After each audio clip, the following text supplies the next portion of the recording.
swinging a high drive into center field. It's at the wall. It is gone. Casas does it again. It's gone. It's into the bullpen. This game is tied.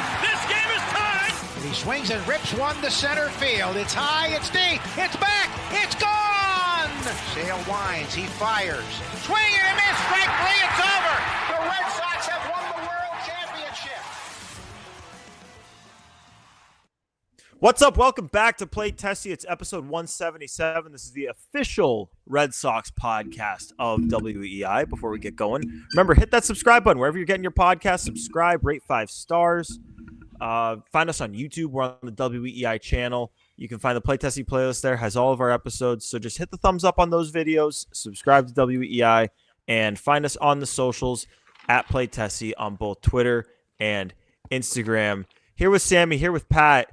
I swear every time I hear our intro thing, I either, like, it's one emotion or another. I either think, oh my God, if they trade Tristan Casas, like this intro, like I really like our intro. I don't want to change it. And right now I feel good about them not trading Casas. So I'm sitting here like, hey, I don't think we're gonna have to change it. I like it. I want to keep it. It was also pretty tough to pick an intro and like tweak it. That was quite a process.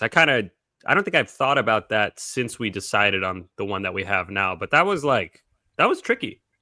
That was a whole thing. That was a whole process. A lot of back and forth with like the different, trying to figure out like what highlights. Like we had a lot of input on it. Like it's not just random. Oh, here's an intro. Like we put a lot of input in that. Oh yeah. Yeah. Do you think that Breslow considers that with the Costa situation? Like he's probably a huge Play Tessie fan, so he must like the intro. You know, I got to tell you, if I were him, I was on the fence about trading Casas, I would trade him just to mess with the Play Tessie gang. It's like, gonna make him change the intro. It's messed up. I think it's the opposite. I think he probably became aware of us probably early January, and there hasn't been a single Casas trade rumor since. So I think he's really done a 180 on that whole thing, strictly because of our intro. I think he's well aware.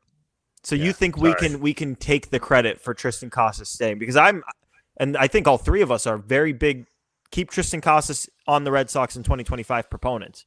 So between us and the most basic logic possible, those are the two things that deserve the most credit for not trading your early 20s team controlled cornerstone piece. So yeah, it's true. Glad we can help. Very basic logic. Yeah, give the credit. But speaking of Breslow, Sammy and I and Rob over the weekend on the radio had Breslow on WEI. If you haven't listened to that, it's going to be the episode right below, or it's the one right below this. You can click it. It's like 10 to 12 minutes. Breslow jumped on WEI with us. He also jumped on Cotillo and McAdams' podcast. Oh, I want to say the day before. So. A lot from Breslow. I don't want to say he didn't say anything because you can, but you're gonna have, like, he didn't give, like, he's not gonna directly tell you who they're going after. He's not gonna talk about specific names. Maybe that's where we start here, because there were a lot of people, I want to say, disappointed in the questioning, not just like from us and Bradfo, but from Cotillo and McAdam. And I feel like this is a constant thing when Sam Kennedy or Craig Breslow or anyone really gets in front of the mic. Like, I had people tweeting at me like, why didn't you tell him, like, why didn't you ask him, why does John Henry hate the Red Sox? Why don't you ask him why they don't spend any money? Like, my question. We should have fans write in their questions that they would have for Craig Breslow, and then I will personally give you the answer that Craig Breslow would have given, because it's impossible. Like, we workshop these questions with Rob, who's a veteran of this for so long, and still Breslow, like, it's not that he didn't say anything. It's just that he's very good at doing the thing that Sam Kennedy does. It's kind of giving a broad answer, saying very little while saying a lot of words to get there. It's frustrating, but at the same time, I'm a Red Sox fan. I don't want my GM, forfeiting leverage and giving specifics and all that. So, kind of a double-edged sword in that regard. But man, I would love for listeners to please tell me what we should have asked, because he is a tough nut to crack. Yeah. And like the truth of the matter is, like, let's play it right now, Sammy. I'll ask you, Craig Breslow. Hey, why does John Henry hate Red Sox fans, and why don't you guys ever spend any money? Well, John Henry, I can certainly tell you John Henry does not hate Red Sox fans. On the contrary, he loves Red Sox fans. He's been the owner for a long time. He's had a lot of success here in Boston, and he's a fan of the fans as well. As far as spending money, my job is to put the best team on the field. So whether that means spending money, trades, we're open to all avenues. And if the team is not up to par, I will shoulder that responsibility. But my job at the end of the day is to put the best team on the field. Yeah, I mean, question. Yeah, exactly. Like he's not going to say, yeah, I agree. John Henry hates fans and isn't letting me spend money, and I wish he would spend money. Because guess what? If Craig Breslow comes out and says, I wish John Henry would let me spend money, guess who's going to be out of a job? Yeah, that's really smart. Throw your boss under the bus publicly. That's great. That's great for keeping your job long term, and it's great for future endeavors and everything. It just makes no sense. I don't know what we had a guy call in. This was the funniest thing ever, and Rob handled this like a champ. We had a guy call in, do the usual, call us, soft. We gave softball questions to Craig Breslow, and he goes, "What you should have asked is," and he named a bunch of players. He's, "Why aren't you signing Alfonso?" He called Alonso. "Alfonso, why aren't you signing Soto?" He named all these players. And then the guy, without us saying anything, the caller who was saying, "We asked softball question," goes, "And you know what Breslow would have said? He wouldn't have answered. He would have said, 'Oh, we're looking at all the players.'" So then Rob cuts him off right there and goes, "Okay, so then why do you want us to ask Craig Breslow that question if you already know how he's going to answer it?" It's just, I don't know if this guy didn't think out what he was saying in advance first, but it was just like the perfect example of, like, if you think you got a better question, you got a way to crack this nut that is Craig Breslow, I'd love to hear it. What's the name of this caller? Because it's probably a regular caller, and I probably deal with him on a daily basis. I don't remember. What? I don't remember either. I can't recall. It wasn't Ted from San Diego. That guy was the best. He was just don't ever move here. It's terrible. I don't know, Joe. Well, I can figure it out. I'll do some research and then reach it on the Christian Arcade show. Yeah, you want to know, funny, like I want to know what the basis of this is. Go. Do you want to know what these people are thinking? And when I say it, you'll understand that it's flawed. But I literally think that the mindset here with these people that want us to ask these types of questions is, if you ask questions with that tone, like, why would you not approach P. Alonso? Why are you guys not spending any money? Then, oh my God, they're gonna get the message that the fans are pissed that you guys aren't spending money, and then they're gonna change their actions because of that. Like, guess what? Can you imagine Craig Breslow? Guess what, Sammy? Whether we ask those questions or not, trust me, they know the fans are pissed that they're not spending money. Trust me, it is very, like, everyone knows that the Red Sox fans are pissed that the team isn't spending any money for the last 5 or whatever years. Craig Breslow, like a fan asked him a question like what you just said, and Craig Breslow goes to John Henry and goes, "Hey, John, I think the fans are pissed at us, man. This one fan seemed really mad." And John Henry goes, "What? The fans are mad at us? Give him a 5th year. Oh my God, go sign Bregman right now. What are we doing? I didn't know the fans were mad at us. Why didn't you say something, Craig?" So dumb. Pat, do you think we missed anything? Like, was there a question that, and Loop Cotillo and McAdam too, if you happen to catch theirs, like, was there a question that anyone could have asked Craig Breslow that he would have answered and given us any sort of insight on the offseason? And remember, we had 10 minutes, and Craig Breslow he doesn't answer short. He will give you longish answers. So you basically have to pick 4, 5, maybe if you're lucky, 6 questions to ask. Like, is there anything we missed? No, and I think Gordo was your question. You used his own answer with Cotillo and McAdam to frame your question, more so just to elaborate on an answer, not even to answer a separate question. And he still did not go any more than surface level. Like the incomplete roster comment. You just literally took that comment, expanded upon it, and like asked for an elaboration. And he was like, "Well, yeah, wouldn't say incomplete, We're working bullpen, right-handed bat. We're not going to add a bat just to add a bat. And like, you could have asked anything. You're not going to get any form of, what's the word I'm looking for? Substantial answer. You're always going to get that kind of surface level. And I think literally any question you would have asked, you would have gotten some very vague word salad that kind of answered your question. So no, Pat, I don't think you missed anything. Pat, you know what this feels like? You're an MMA fan. I'm sure you've gone to a bar to watch fights or like a party to watch fights. There's always one guy. It's always a guy. It's always a dude who's watching the fights and has some sort of comment that sounds like, I could beat that guy in a fight on TV. I could beat that guy. If I were to do this fight, here's what I would do, XYZ, and I'd knock him out. It's the same thing with asking Craig Breslow a question. If you think you can get a long, elaborate, specific, that's the key, specific answer from Craig Breslow, God, I would love to hear the prompt. Please DM me the question because I'd love to hear it, and I'll pass it on to Rob, and maybe we'll get to ask Craig Breslow. I don't think it's possible. So with Pat, what Pat was talking about before with the whole incomplete roster thing. So just for anyone who wasn't able to listen to one or both of Breslow's availabilities, basically Cotillo asked him what else could be done or what else they're going to do with the roster or something. And Breslow literally himself, unprompted, said, yeah, you could say that our roster right now appears incomplete. So I asked him on the radio, I said, you said the roster is incomplete. Like what like are you, I asked him, are you comfortable entering the season with an incomplete roster? Because like basically my curiosity here is if you guys don't up your offer on Bregman, you're not going to get Bregman. If you don't end up getting Arenado because St. Louis holds him, or maybe he gets dealt to some other team that hasn't really presented itself yet, like you don't get him. It's like, are they going to now enter the season without adding a right-handed bat? Or are you guys going to sign someone maybe you didn't foresee, or acquire someone in trade maybe you're not super excited about, but you need someone?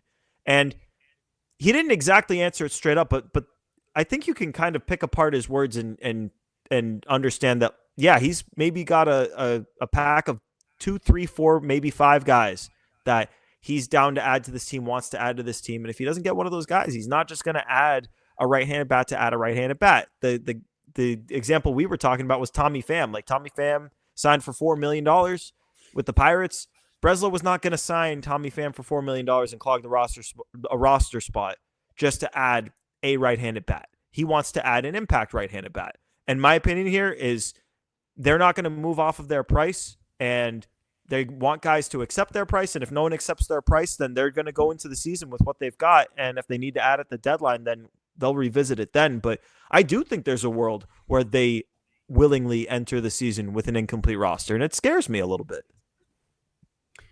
I mean, I'd almost rather the quote-unquote incomplete roster than a guy like Randal Grichuk, who I know is already off the market, but there has to be a significant gap. If we're talking about the right-handed bat specifically, I feel like this is kind of what everyone is alluding to with the incomplete roster. If we're talking about a right-handed bat, if it's not a pretty significant gap between Rob Refsnyder and whoever you're acquiring, just let Christian Campbell take those reps. Let him take more reps. And I don't believe in this player blocks Christian Campbell, that player blocks Roman Anthony. I don't believe in that. They'll fit the guys in.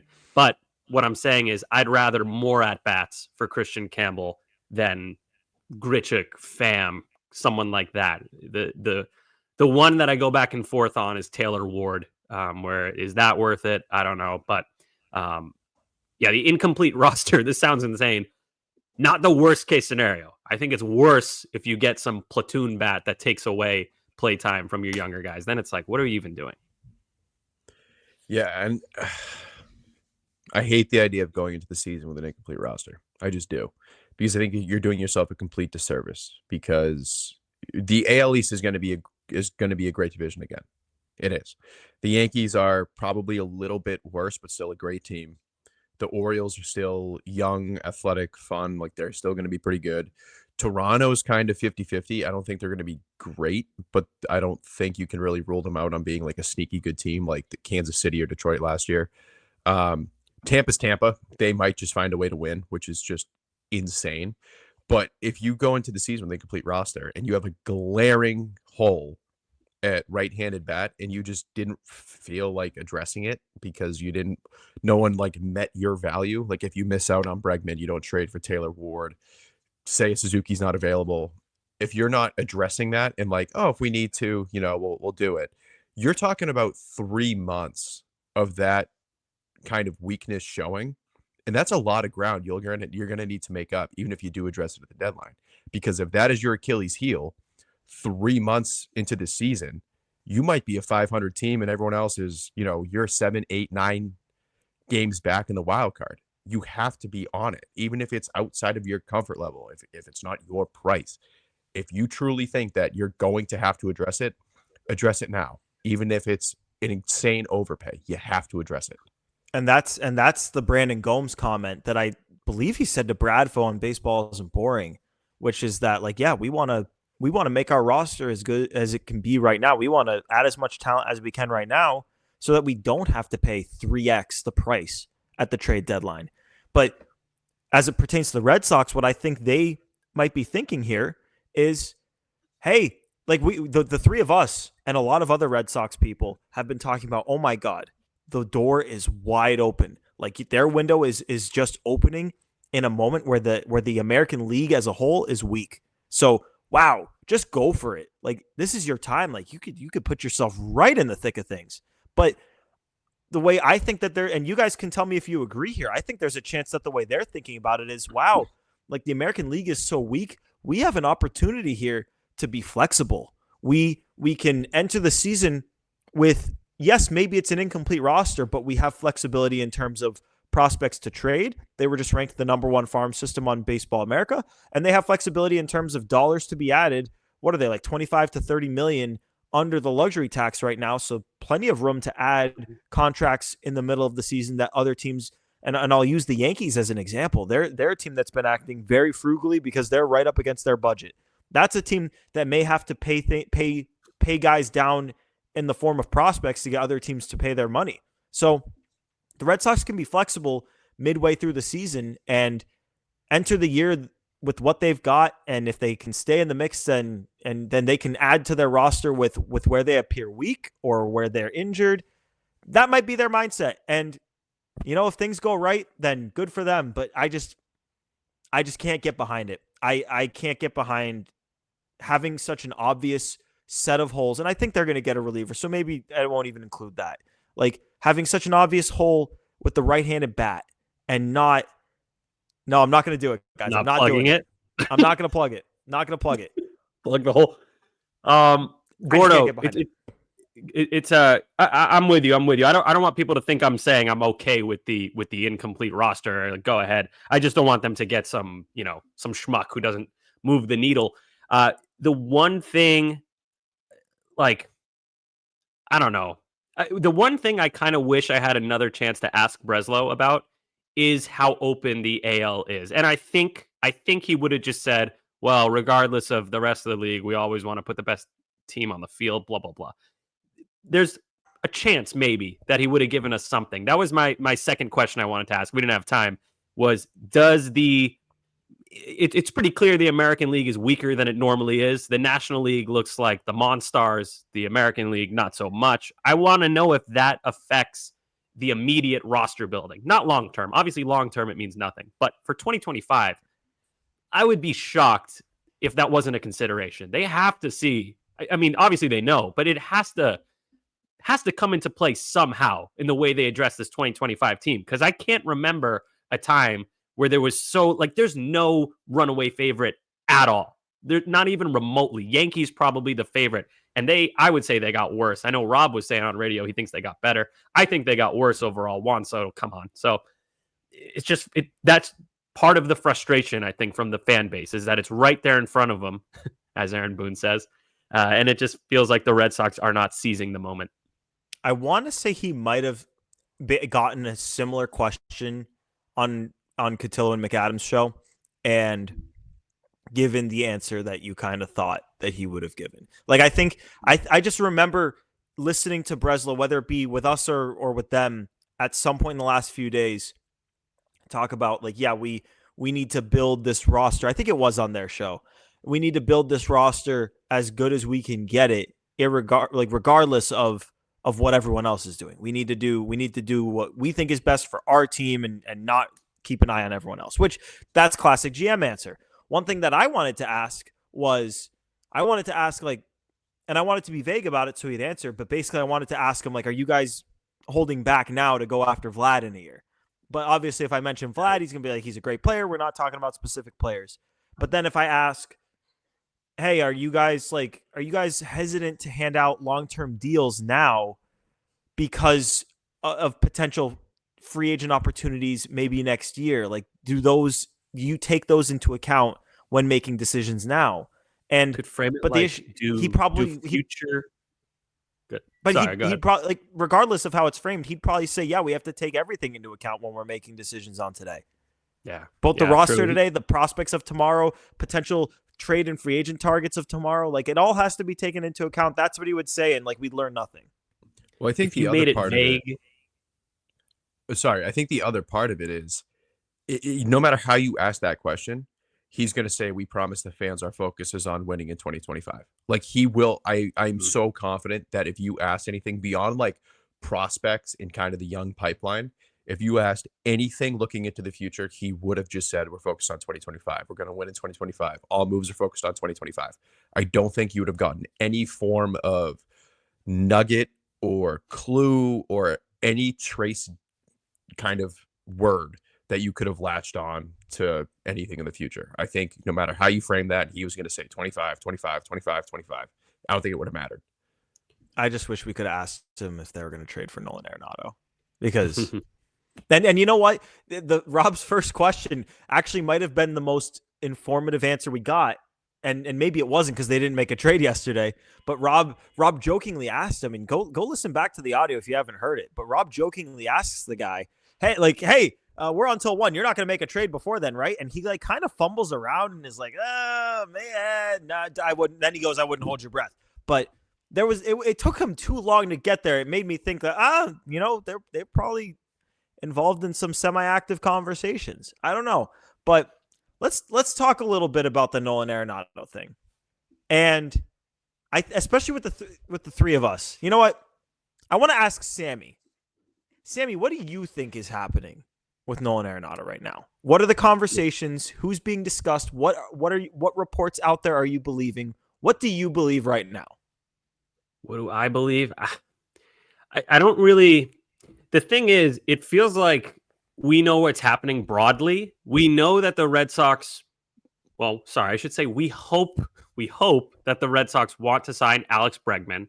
He should be priority number 1.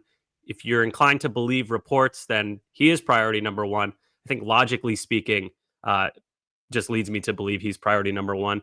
Nolan Arenado seems to be the backup plan, a good backup plan too. It's not like a huge, massive drop off. I think Bregman's obviously the better player. He's about 3 years younger. We refer to Arenado as 33. This is actually going to be his age 34 season, to correct me from 2 episodes ago. So that's what I think is going on. I think the Red Sox are waiting out Alex Bregman, but they still have their toes dipped in the Nolan Arenado pool because that's plan B. And I don't know. I feel like that's as detailed as I would go with that. So are you not willing to say that you believe certain players have been discussed for Nolan Arenado from the Red Sox? Maybe. I mean, they might have been. I don't know. I'm sure they've discussed a million different players. We've heard a million different players' names be listed. A lot of players, actually, for months. So is that true? I don't know. Is that true? It's hard to I don't know say. if that's true. What players have been listed? I can think of 3. I can only think of Blaze Jordan and Nazan Zanatella. There you go. No, I don't know. It depends. We don't know. It's so much of it depends on Bregman, which is weird. So much of Arenado negotiations depend on Bregman. If the Red Sox are really pursuing Bregman, seriously want to sign him, who knows if they've discussed players with the Cardinals? If they're kind of like, we're probably not getting Bregman. Maybe they have discussed players with the Cardinals. And then we don't know anything about the Cardinals side of it. Is it just Arenado? Is Helsley and his expiring contract? Are they open to trading a catcher? I don't know. And I know you guys, you guys like the rumors, the players, and some people, maybe there is a source out there that does have specific names. I'm more inclined to look at it broadly. Looks like they're negotiating. If you believe all the reports, believable. Player-wise, I've got no clue. There's way too many moving parts. I'm happy. Multiple reports now of Blaze Jordan being talked about, and there were multiple reports of maybe not of this guy being talked about in those trades, but in separate trades. Like there were multiple reports of Tristan Casas involvement in a sequence of trades before. It doesn't seem as much like that's on the table now, but it seems like it was.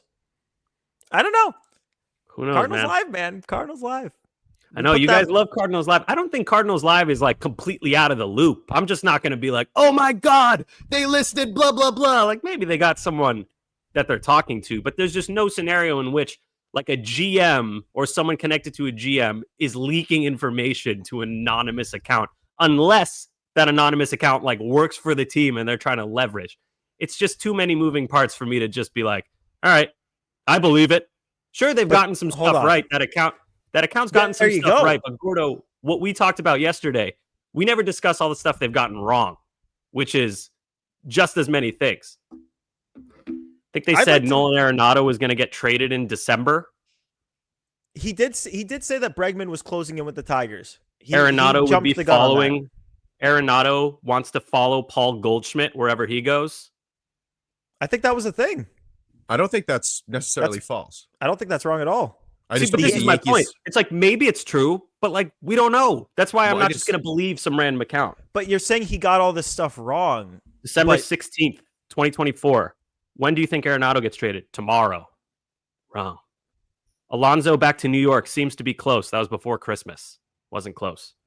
Bregman feels close. Phillies in play. Also Red Sox. That was December as well. It's just, look, I don't, nothing against this Cardinals Live guy. I'm sure he has some sort of source and he's talking to someone. There you go. You're admitting it. I'm just not going to be like, oh, I believe this report. It's like rock solid. I need to hear it from like a seasoned reporter. Like we don't even know who this guy is. What if he's just throwing shit at the wall and seeing if it sticks? Sammy, I don't think you're wrong because he says a lot. Like think about a guy that we trust more than anyone. It's Jeff Passan. Is kind of everyone's number one national baseball reporter right now. You rarely hear from him. Like he only comes out when it is like vetted a million different places. Sometimes he probably has things vetted a million different places and still doesn't say it, which is why he's so worth listening to on shows, because sometimes what he thinks and he'll tell you as is his opinion is actually based off of a lot of what he's heard. With Cardinals Live, it's obvious that he is just everything he hears, he's putting out there. And also, sometimes things you hear aren't right. Sometimes, no matter what happens with the Arenado thing, like this guy, whoever he is, credit to this guy. He works hard. You know, he's got a lot of fans. He's a little bit of a weenie, very sensitive person. Probably doesn't have much going on outside of this. Whatever. There's losers out there. But he's doing a good job with this. And the thing is, no matter what happens, this guy has so many different takes that he could just pull one of them up and be like, no, see, I said this might happen. Just every possibility has been out there. So you also have to consider he's not throwing a bunch of shit at the wall. Sammy, he's not throwing a bunch of shit at the wall. How do you know though? Because I follow the guy. In fact, I've had him on notification for over a month now. Do you believe John Morosi? When John Morosi tweets, I ask he's one of those ones where I'm like, okay, why is this here now? Okay, but Cardinals Live, who you have no clue who this is. We don't know the name. We don't know who they work for. You're cool believing him?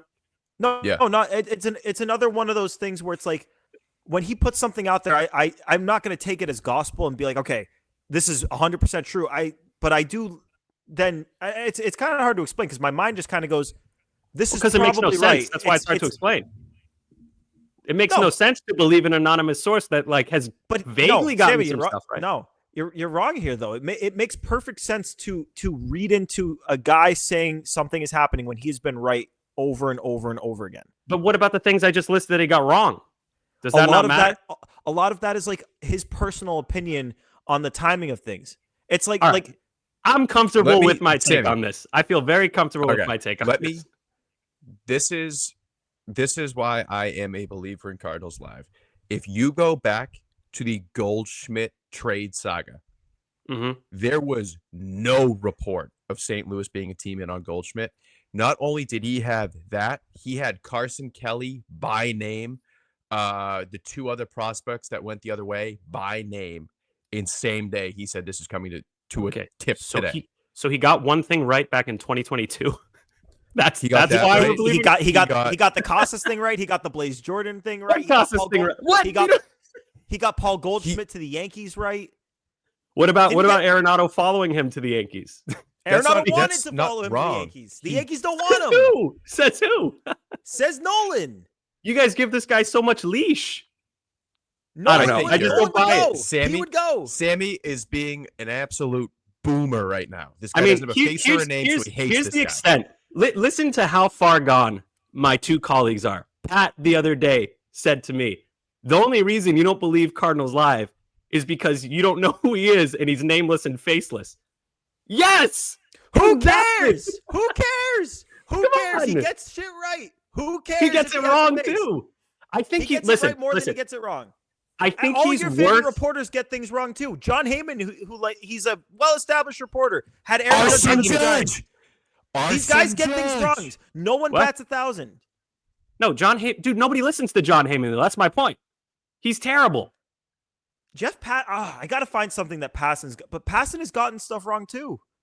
In fact, Rosenthal has gotten stuff wrong. Rosenthal's gotten stuff wrong. Second tier to Passan, and he has gotten stuff wrong. Look, I don't think Cardinals Live is like, don't listen to the guy. He's got nothing. I'm just like, you guys, every time he says something, you guys are like, oh my God, Cardinals It's worth Live. reading into. It's worth reading into. 19 different players. He mentioned 3, and 2 of them have been confirmed.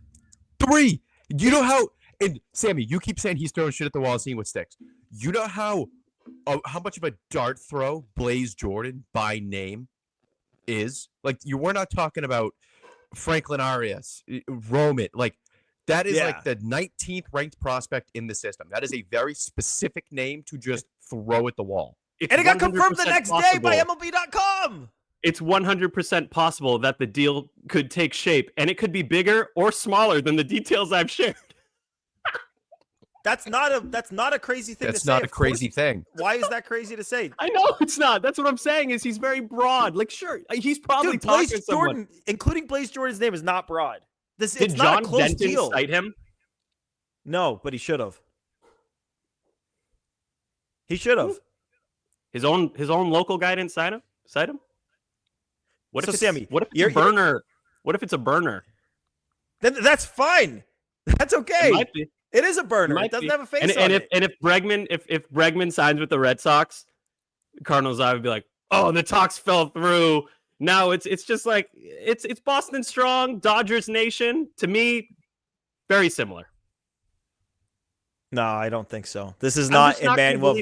This is not Emmanuel Valdez playing second base. All the misinformation we got during the Juan Soto thing to believe a nameless, faceless account because they got a Paul Goldschmidt thing right in 2022. Oh, wait. Come on. He was also the first one. He was also the first one to report that Arenado nixed that Astros trade. That's true too. Did he get credited for it? He should have, I have no idea. I'm just telling you now. Why doesn't he? Why doesn't he get credited? Because he doesn't have a name or a face on his account. So I'm not gonna. Sammy, you have to understand that like oftentimes the media is gonna gatekeep this thing because like it's their profession. Like, why doesn't he get mad about not being cited? He gets mad when people don't believe him. He doesn't get mad about not being cited. That, to me, means maybe it's actually a burner. It is a burner. It doesn't have a face or... It is a burner. No, he said his name one time. It's like John something... Or he... Well... Oh, you're right. He did. You're right. He did. Yeah. But he's also a little dork, nonetheless. A total dork. A big weenie. Like, good job. Very, very, very consistent. But just... a massive dork. The guy made a music video and tagged me to show me the stuff he got right. And 90% of it was like the most broad shit you've ever... You know what? I'm rooting for the guy. It doesn't seem like he's got much else. So I'm rooting for him. I hope he gets it right and he can dunk on me and I'll be like, good job, man. You got something. This is disrespect. And we put out that poll I was legitimately trying to figure out, okay, we have, because the three, like this discussion happening right now, this was happening in the group chat. All right. And dude, for those wondering where Joe stands, Joe's on Sammy's side. So it was a 2v2. And I was like, all right, we need to figure out where the public stands on Cardinals Crazy. Live. The two guys who have worked in media are on the same side. Just saying. We all work in media. Give me a break. Oh, fair. We're a podcast now, but you know. But we put the poll out and it got like 1,700 something votes. And quite literally it was 50-50. Pat and I won by 1 vote. We won by, so okay, we win. There we go. Yeah. And as we've By seen in America, the majority is not always a technicality. We won. We won. You won, and he commented on it. He thought we were shitting on him. I was like, oh, we're not. I know, that's why he's a weenie. He's a weenie. Like, bro, you're online and you're gonna get all like butthurt about people being like, I don't know, maybe this nameless, faceless account isn't legit. Maybe it is. Like, sorry for question. And I wrote back to him. I wrote him a nice letter. I was like, come on, man. Like, we've seen so much misinformation. God forbid we're a little skeptical. We have no clue who you are. Cardinals Live. Put some respect on his name. Put some damn respect. He on doesn't have a name. We don't know what the name is. His name, Joe. Cardinals Live. His name is Cardinal, and you'll address him as such, you idiots. Mr. Live. Mr. Live. Oh, what if he's just like some weird dude in his basement, and he's like friends with a reporter, and he's like so sad the reporter just gives him a little bit of info because it's all he's got. This is disrespect. I'm not going to stand for it. Not Cardinals Live. Cardinals Live is the guy from. You know who Cardinals Live is? Cardinals Live is the guy from the World of Warcraft South Park. And when someone questions him, is when he does this. He sits up. His carpal tunnel. Triple chin. No. I shouldn't insult Cardinals Live. He's probably a good guy. He's just sensitive. So. And he's in the know. He's got the intel. You got to give him his props. Yeah, he's got some vague scoops. Vague scoops. Blaze Jordan, not a vague scoop. Not a vague scoop. What if Blaze Jordan's not included? Are you going to be like, well, he might have been talked about. He doesn't have to be included. They're talking about him. That doesn't mean he's going. Here's a good question. What would make you not believe him? Because he's gotten stuff wrong. You don't seem to care. What would make you not believe this nameless, faceless account that just we found out about a few months ago? It would have to be a sequence of things that he says happened or is happening, and then other reporters say that didn't happen. If we got several reports that say Blaze Jordan wasn't involved in discussions, if he says Nolan Arenado, breaking news, is getting traded to the Red Sox today, and then a week later he gets traded to the Dodgers, then it's like, okay, but none of that stuff has happened. Like, the things that you're saying he got wrong are, he says Cardinals Live says Arenado wants to go to the Yankees, and because the Yankees don't want Arenado, now Cardinals Live is wrong. Which isn't right. No, I'm not saying he's wrong. I'm just saying, like, okay, well, that didn't come true, so he doesn't get credit for it. It doesn't have to come true. Sammy, reports are... When do you think Arenado gets traded? Tomorrow. Wrong. Sammy, okay, the timeline stuff. That's wrong. Right, that's guessing. But like... Bregman feels close. Wrong. Yeah, again, timeline stuff. It's just guessing. But to say this, he says, Sammy, Gordo, guessing is different than reporting, man. Yep. Yes, if you put a timestamp by saying tomorrow, it has to happen tomorrow. Joe, no, that's a guess. Saying that the Red Sox and the Cardinals have talked about Blaze Jordan is a report. That's saying something, and that doesn't mean that Blaze Jordan has to be included in the deal. But it means so if Blaze Jordan has been discussed, that part is true. He doesn't have to be included in the deal. Him being included in the deal would be proof, but other reporters confirming it is enough proof for me. I don't need any more. You know what else he reported being discussed? Tristan Casas being moved, and people are like, "Oh, this guy's an idiot." And then all of this news comes out. And Tristan Casas, who was notoriously traded, still hasn't happened. Didn't he say it was overstated? It doesn't have to have happened. It doesn't have to happen. God. That's what we're saying. The fact that he had Tristan Casas being discussed in trades, no one else had that. People are like, this guy's an idiot. And then you have Speeder. Every Mariners guy had it. Every Mariners guy had it before. After Cardinals Live. What? After No. Cardinals Live. The Mariners thing. The first Mariners thing came out before Cardinals Live. I want to say had Casas. Right. So he's in Mariners trade talks, and then why did I put out that he's also? I'm not saying he's doing this, but you could just so easily do this. Like I feel like I could make a burner account like this and do something similar. You should try it. You should try it. You should try it. Denial. I mean, think about this. This is what we're arguing. You guys are saying I'm crazy for not believing an anonymous, nameless mystery account who you didn't know existed a year ago. But I'm crazy because I'm a little skeptical. I'd rather wait for seasoned reporters to give us the news. Even though this guy's gotten some things right, he's also gotten some things wrong. But I'm crazy for not just buying in blindly. And this guy's weird about it too. He's very, very defensive and weird. Like he's God. Do we lose Pat? Denial is a river in Egypt, Sammy. No, it's denial. No, see, you didn't even get that right. Denial is not just a river in Egypt is the term. Get out of here. Old man wins. Take a hike. That's not the same. Isn't it denial is not just a river in Egypt? No. Denial. It's denial is a river in Egypt. Go look it up. If Sammy gets this wrong, Cardinals Live is better than Jeff Passan. Denial is a river in Egypt. Please. Denial ain't just a river in Egypt. So thank you very much. I win this one as well. What else should I win? No. More. Denial is a river in Egypt is a phrase figuratively to mean that someone is deeply in denial about a situation, playing in the fact that Nile River is located in Egypt. What are we even talking Nile about? is a river in Egypt. Actually, what the fuck are we talking about? A river in Egypt? What the fuck is this? Pat, I think Pat said denial is a river in Egypt. I was saying no. The phrase is the Nile is not just a river in Egypt because it's like a play on words. Denial. What the fuck are we talking about right now? The Nile.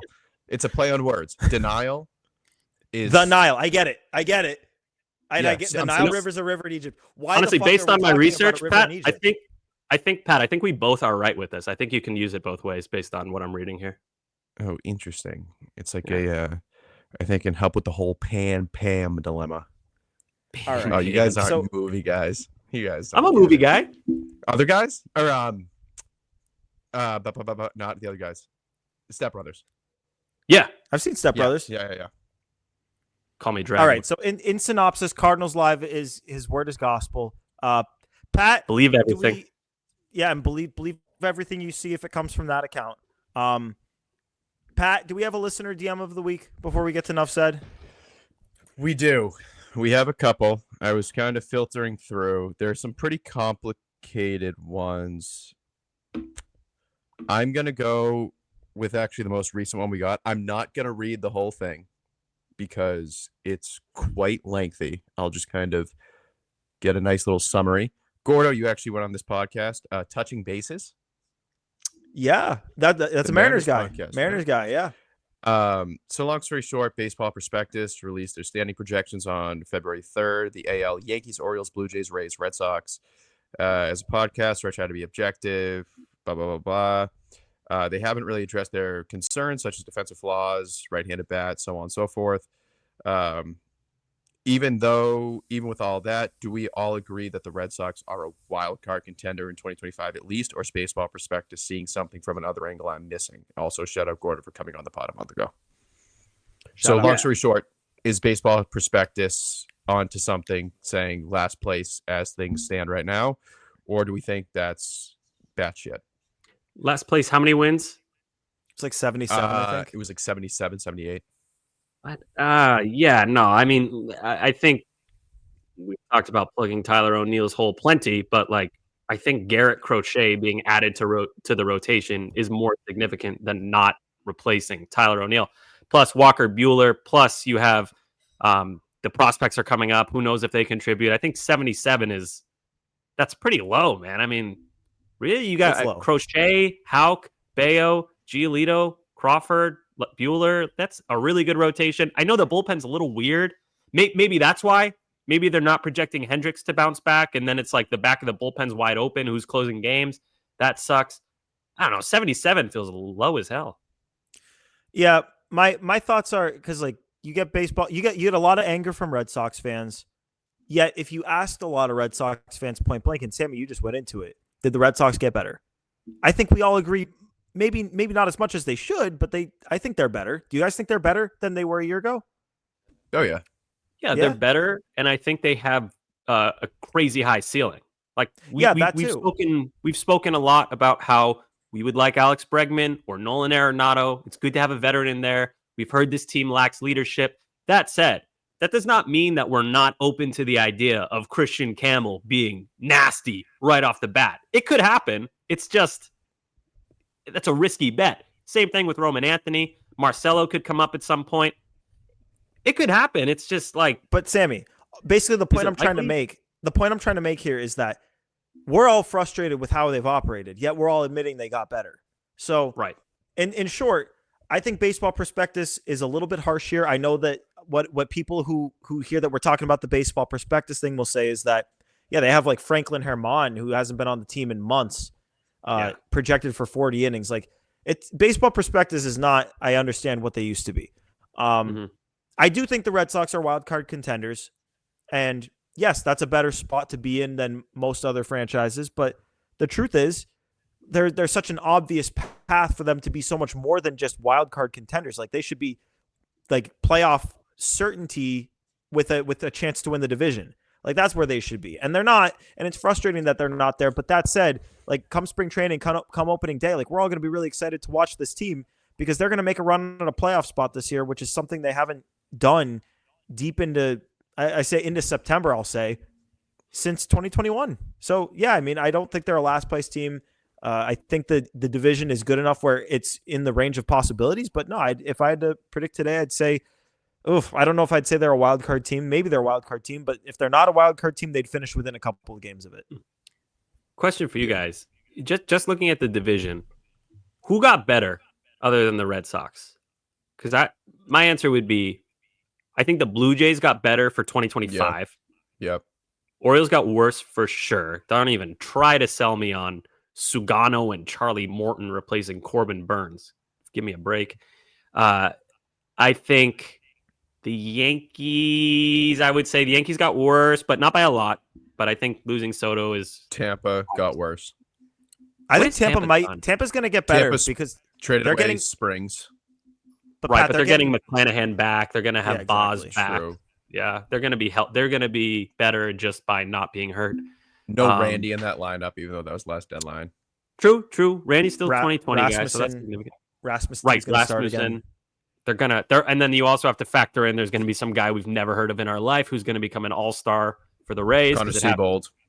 Yep, Connor Seabold. It's going it's going to be Connor Seabold. That changeup is going to devastate. So yeah, I mean, did we forget anyone? No, that's the full division. I don't know. I feel like that has to be taken into account too. Those are the teams the Red Sox are seeing the most. So 77 after an 81 win season. Also, you got Willie Abreu in year 2. I think that matters. Duran probably feels a lot more confident than he ever has coming into a season. Casas healthy, Story healthy going into the season. Just talking about going into the season.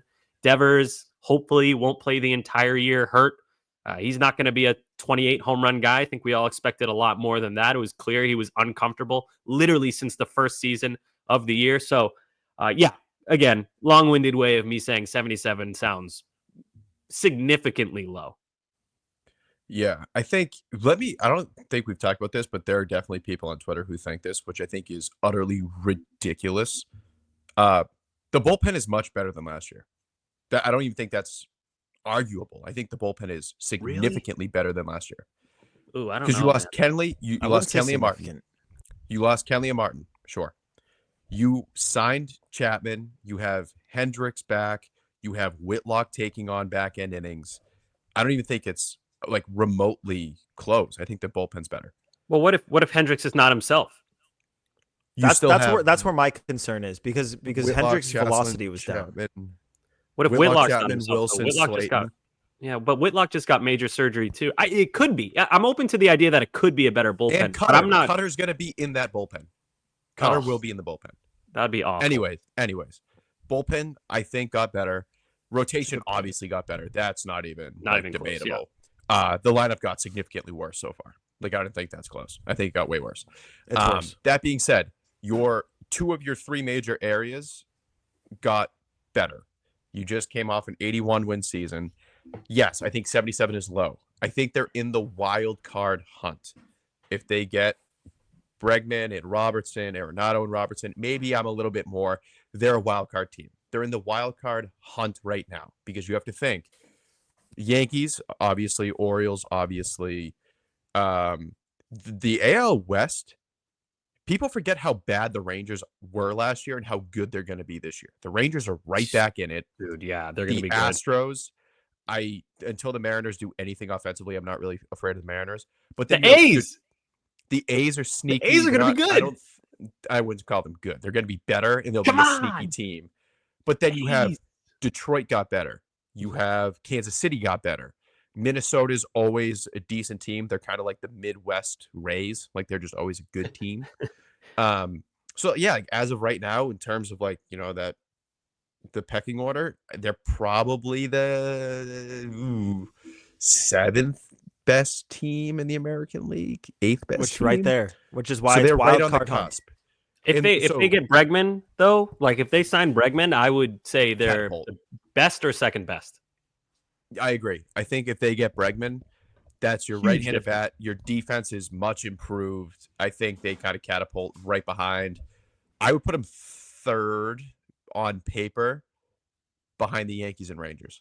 I think the Rangers are going to be that good this year. Yeah, that's fair. The Rangers are they're gonna be really good. They were banged up as hell last year.